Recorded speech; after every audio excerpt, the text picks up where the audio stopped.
Hi there and welcome to this special episode of Startup Central. I'm Nayantara Rai. Why is it a special episode? Because we have a special guest. It is Ankur Warikoo, who's out with a new book. I'm zooming it in and expecting my camera person to do the same. This is his new book. Ankur, congratulations. Thank you. Thank you so much. What should I call you? Are you an entrepreneur? Are you an author? Are you a finfluencer? What are you? Are you a field entrepreneur? What are you? It's like, how much time do we have? No, I'd like to call myself an entrepreneur if I get to choose only one word. Okay. That's why. An entrepreneur who's based it on content creation and picking people up, being a life coach, making people read.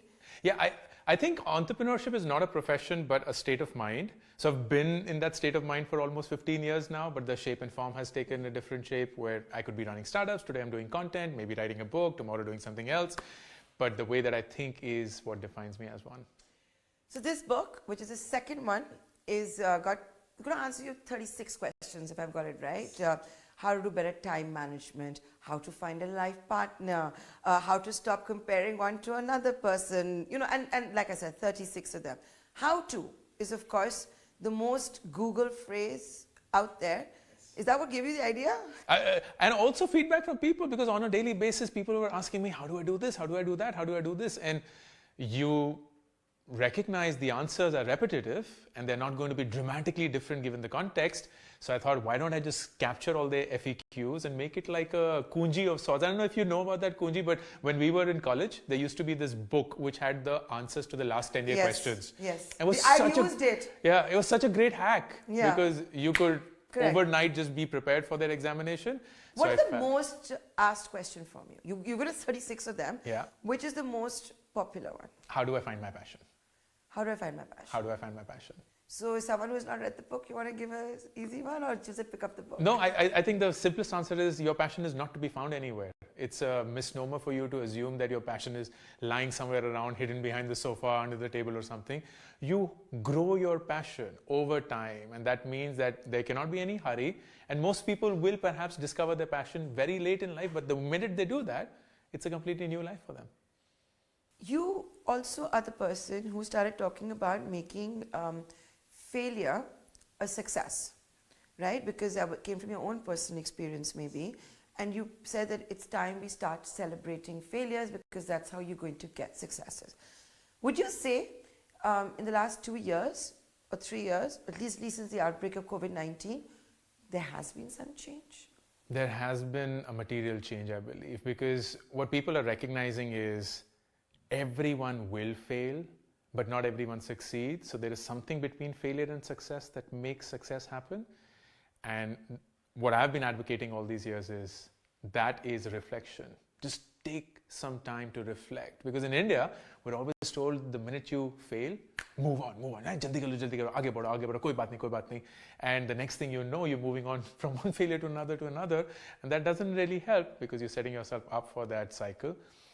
And in the last 3 years, because people have gone through so much, but they also had time on their hands and they were also spending a lot of time with themselves, I think by design, they had this moment to reflect, which got them to reconsider what that failure meant for them. Because a lot of the people who follow you, they've had a terrible maybe 2022 and they're looking like they're going to have a very tough 2023. I'm talking about, those who are employed with startups. Many have lost jobs, many may lose jobs, many have had to have pay cuts, many may still have pay cuts, given the winter season. So more than ever today, we need to talk about maybe losing a job as not being a failure. Absolutely. And not being the end. Not being in that moment, please feel whatever you're feeling because it is hard. It's grieving. Absolutely. Absolutely. It's grieving and give yourself that time, that space for you to grieve. Don't shut yourself out and make that emotion go away. But once you've processed that and you've gone through that grief and that perhaps denial and that anger and whatever, you'll get to a level where you... So what's your advice to them? Because it's very easy to say it. But imagine the guy who maybe has two loans, young children, no job. My simplest advice is what I use for myself. Do what is the smallest thing that you can do to get yourself out of where you are. The smallest.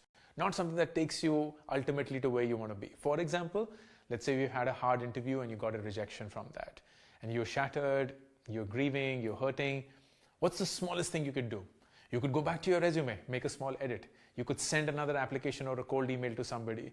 You can speak to a friend and ask them, hey, if you were to go through this interview that I narrate back to you, what do you think went wrong? You could make a list of all the things that you felt were wrong. Anything that gets you and makes you feel that there is a sense of progress. Because the minute that happens, you're setting that cycle up for that failure to start moving you forward. I have to also ask you this one question, because 2022 was also a tough year for you, because you faced, if I may say so, a lot of bashing. You were trolled. You had involved a crypto project, exchange, which had failed. You were endorsing it. How did you get through that? And today, what were your lessons? Because the fact is, if you are going to be a public figure, you better know what you're endorsing. Exactly. I think I stand by the principles with which I select who I want to work with, and that goes with people, that goes with brands, that goes with products as well. And there are a few guidelines that I have set for myself. For example, if I am endorsing a brand or a product, I better be a consumer of that. Not an investor, but a consumer of that. Is my own money used to buy the product or service? You had 30 lakhs stuck, right? I remember reading that. I had 30 lakhs invested. And when it happened, it was just a surprise to me as it was for everybody else. And I still get emails from people saying, hey, what happened?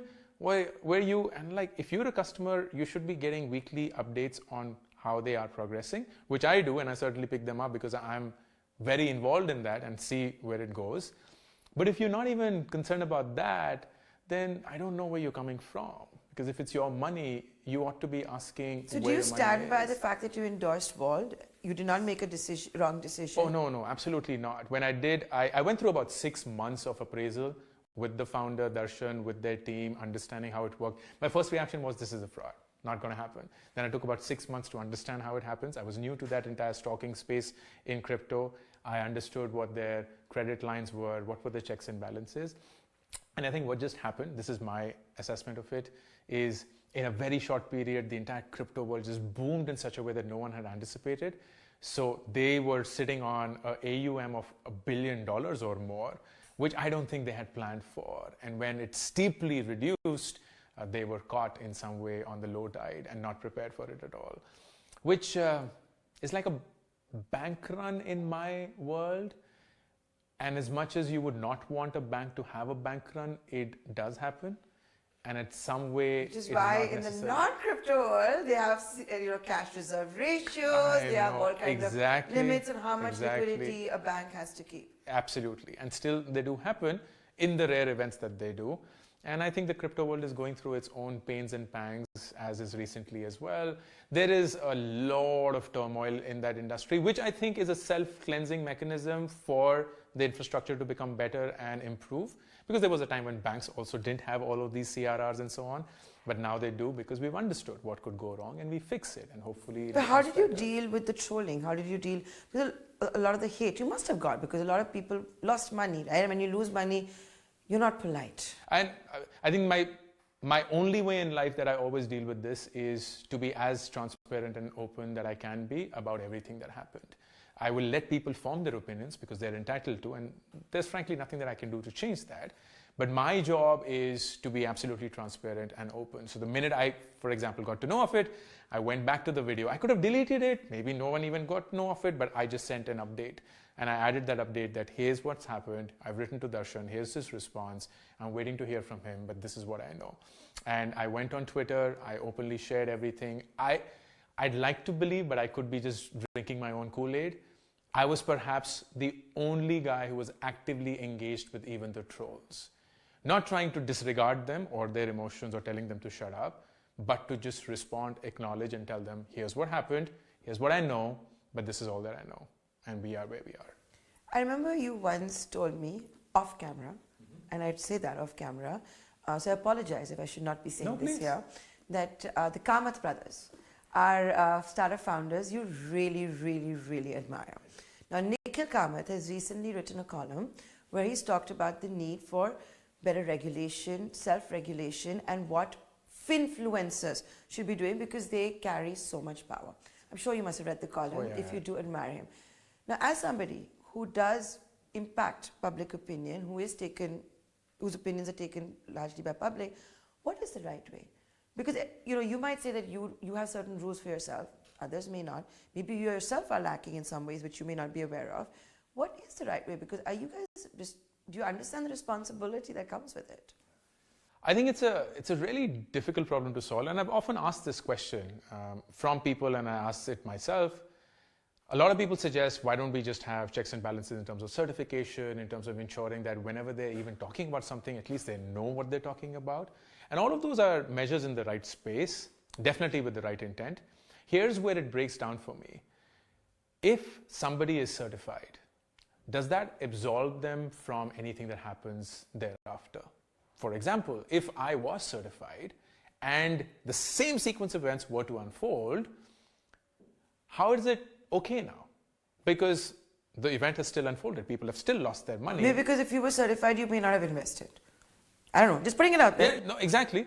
So what I don't fully understand and appreciate is certification should not be licensed to kill. Because then you would still have bad actors who will go through the process of certification, whatever is needed. And because they are... It can't be the only answer. It can't be. Certainly isn't. So I believe that there is always, when it comes to money, a massive aspect of self-regulation that comes in. And to the point that you were making, Nitin had written a beautiful thread on Twitter, which he got a lot of backlash for, and I can understand why, who said that there is never going to be a solution for greed. There isn't ever going to be a solution for greed. Greed will drive a lot of poor money decisions that people make. I have always, for example, gone on record saying crypto is extremely volatile. I'm long on it, but don't ever invest more than 10% of your invested amount into crypto. But if people were to go on and invest 40-50% because they've heard stories of it becoming an overnight kill, then they are setting themselves up for potential damage. The same way that I would not recommend anybody to invest 100% of their money in equities. The same way that I would never recommend anybody to invest 100% in small caps. There is volatility that you can digest, and there is volatility that you can easily manage. And you have to know the difference between the two. So I do believe that a certain amount of regulation is necessary, will certainly come through. It's a matter of time. And the good actors will happily comply.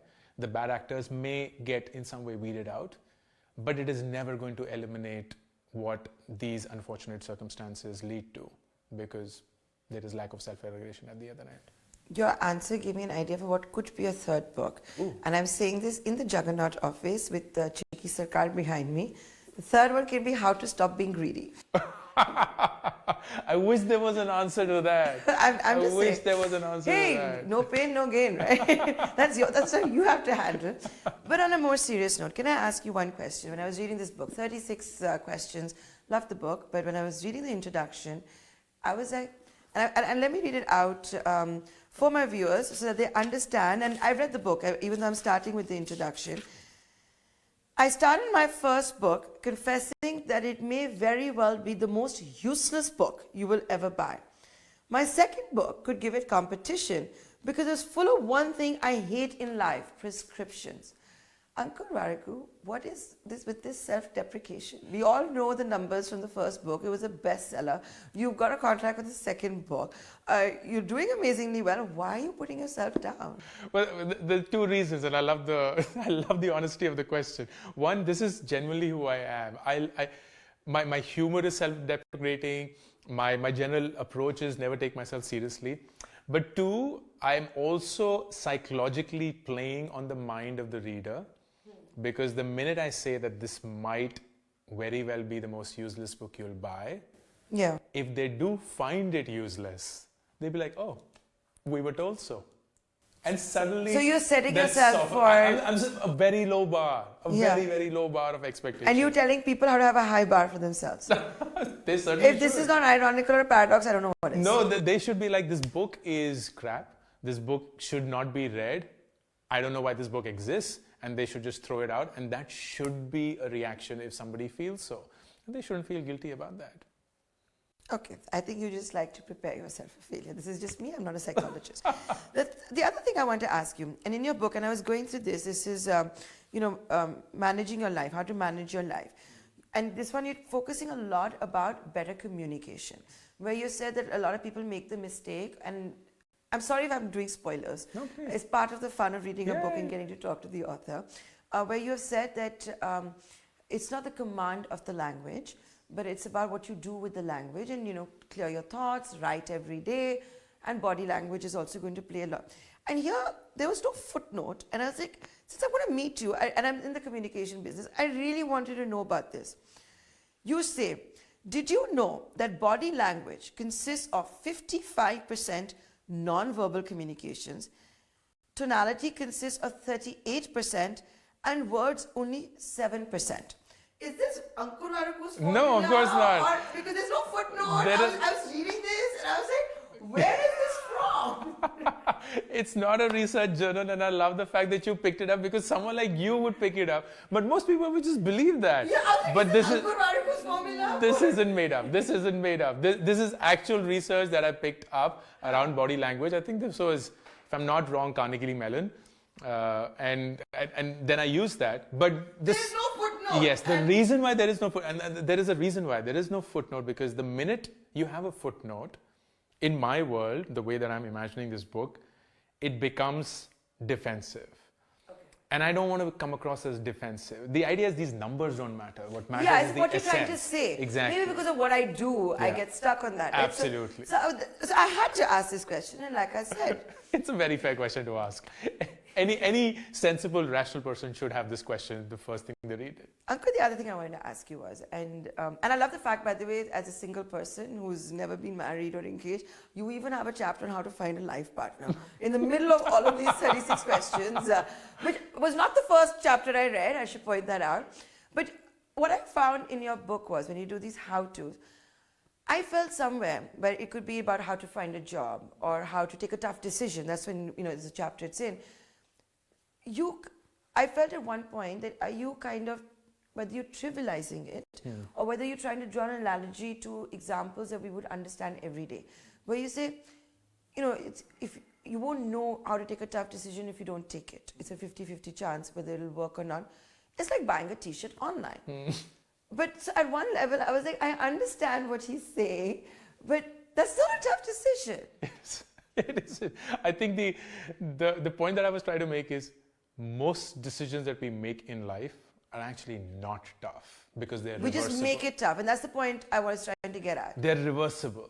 Yeah. Which means even if they were tough in that moment, and God forbid they were not to work out for you the way that you anticipated or expected, you can always go back. And that's the beauty of it. Like, we all make these very important decisions, changing a job, changing an industry, we're scared, we're not too sure how it will work out and so on. But I always tell them, are you living on a high? And can you go back to where you've come from? And if the answer is yes, go ahead and make that decision, because there's never anything that's going to suggest before you make the decision or whether the decision is right or wrong.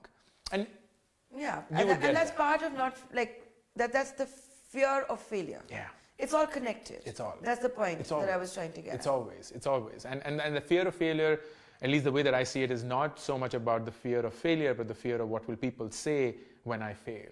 How will they think of me when I fail? What is Ankur Warikoo's average day? What time do you wake up? I wake up between 4:30 and 5 during winters. So you're not even part of the 5 a.m. club. You're part of the 4:30 a.m. club. Yeah, I was like, I didn't even know that there was this club until people started telling me that there's a club, because I thought the book is just about owning your day anyway. I get up really early, and I really own my morning, because before I start working, I would have had almost 4 to 5 hours to myself doing the things that I would want to do. Reading, meditating. So one playing second, you wake up at tennis. 4:35. Then Yes. The first thing that I do is I sip a glass of water for 15 minutes. 15 minutes. 15 you savor minutes. each sip. Yes. How tall is this glass? It's a normal steel glass that you would find in most Indian households. But I don't drink, so I don't know if that's true or not. But people say it's like sipping wine, so you're almost feeling it. And during winters, it's very nice because I warm the water up, so I hold my Yeah, cup you in warm my your hands, hand. and and I'm by myself. No phone, no book, no music, no person, nothing whatsoever. This is slowly waking up, which is such a joy and a privilege, because most people don't wake up slowly nowadays. They wake up just in time for that meeting, for that call, for that day.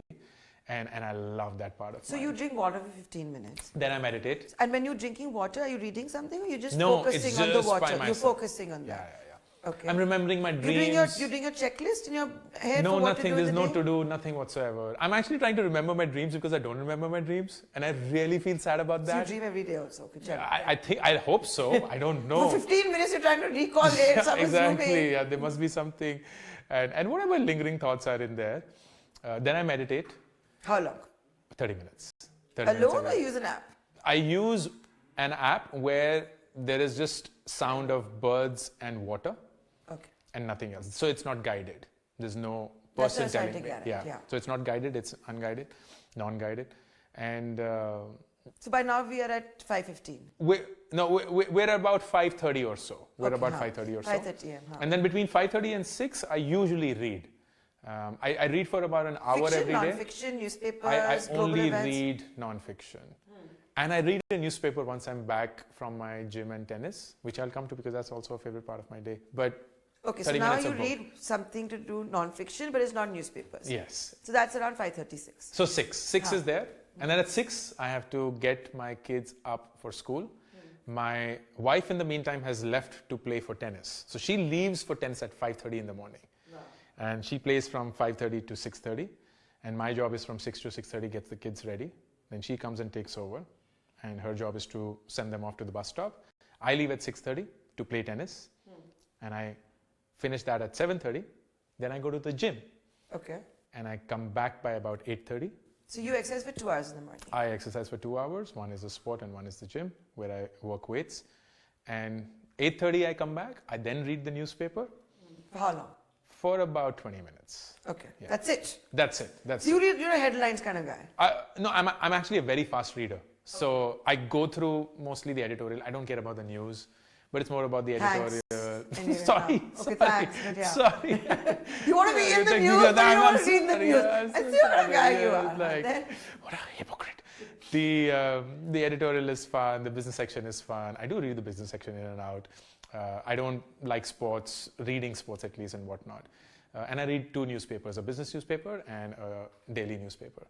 And then by about 8:50 or so, I go for a shower, get ready for the day. By 9:15, my wife and I sit for breakfast. We have it for about 15 is the same 20 breakfast minutes, every right? day?